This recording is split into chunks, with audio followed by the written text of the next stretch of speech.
Olá, meus amados, graça e paz. Eu sou o pastor Haroldo Souza.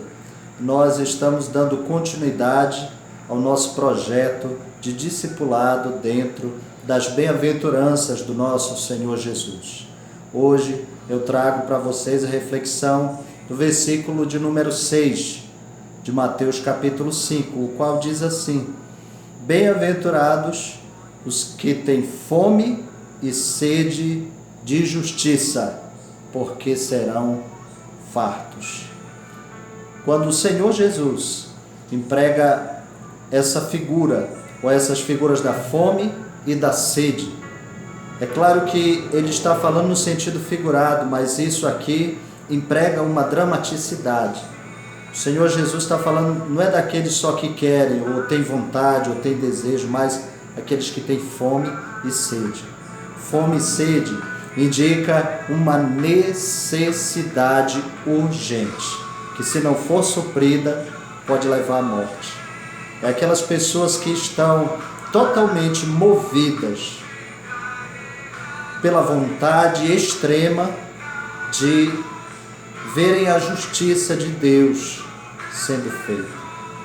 Na verdade, o termo justiça aqui não se refere à aplicação da lei como nós conhecemos humanamente. A justiça de Deus é diferente da justiça dos homens, graças a Deus. A justiça dos homens é baseada na lei, é baseada no conjunto de regras, normas, princípios que devem ser vivenciados, praticados, e se não forem, existe uma punição específica. A justiça de Deus, ela se baseia na sua graça.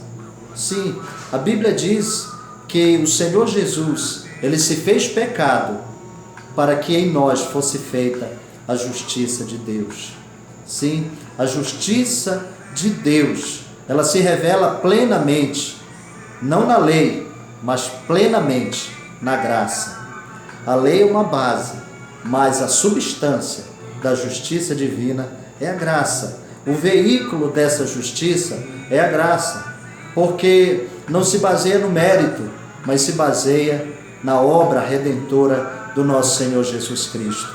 O Senhor Jesus contou a história de uma mulher que ela batia na porta de um juiz e ela dizia todos os dias: julga a minha causa, julga a minha causa.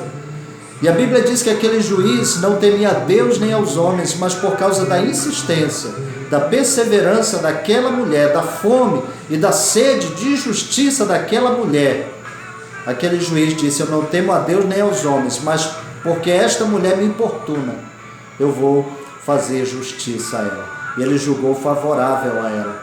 Então o Senhor Jesus fala, isso está lá em Lucas capítulo 18, ele diz assim: porventura Deus não fará justiça aos seus escolhidos que clamam a Ele de dia e de noite? A justiça de Deus é a redenção. A justiça de Deus é a obra do Calvário. Quando nós cremos de todo o nosso coração no perdão de Deus, então é feita em nós a justiça que vem da graça, a justiça que vem do amor, que vem do perdão, e que nos abençoa e nos torna, sim, dignos de sermos abençoados, de sermos bem-sucedidos, porque não se baseia no nosso mérito, não é pelas obras de justiça que tenhamos feito, mas pela obra justificadora do nosso Senhor Jesus.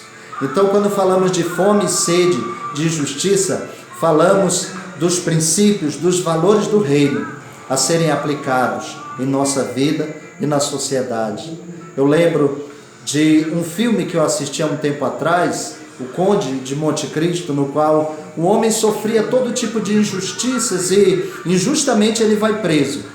E quando ele chega na prisão, ali depois de muitos anos sofrendo, na tentativa de fuga de um outro prisioneiro, que acaba dando na cela daquele que é o ator principal do filme, então, ao encontro de um ex-padre, que também é prisioneiro, junto com aquele que é o herói do filme. E então, aquele padre começa a falar da palavra e da justiça de Deus para aquele homem prisioneiro, mas aquele homem tão injustiçado, tantas coisas que foram feitas a ele, de forma que ele já estava decepcionado. E então ele dizia que não acreditava em Deus. Mas enfim, aquele padre, o ex-padre, ex-sacerdote, chega e fala para aquele homem e diz assim: não importa se você não acredita em Deus, Deus acredita em você. E então, no filme, existe uma passagem que quando ele consegue sair da prisão, do cativeiro, a câmera filma uma frase que ele escreveu ali dentro da cadeia: o Senhor me fará justiça. Eu acho linda essa cena porque é o que nós clamamos, que o Senhor nos faça justiça.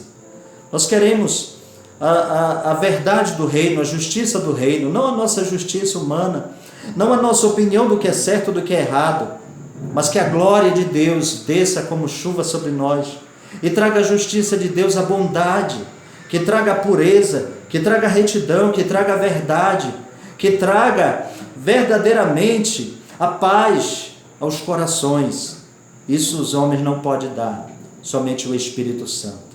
Por isso, nós cremos e nós sentimos essa fome, e que o Espírito Santo gere em nós essa sede e essa fome de justiça, porque nós seremos fartos, porque quem prometeu isso foi o nosso Senhor Jesus, e nós confiamos nele.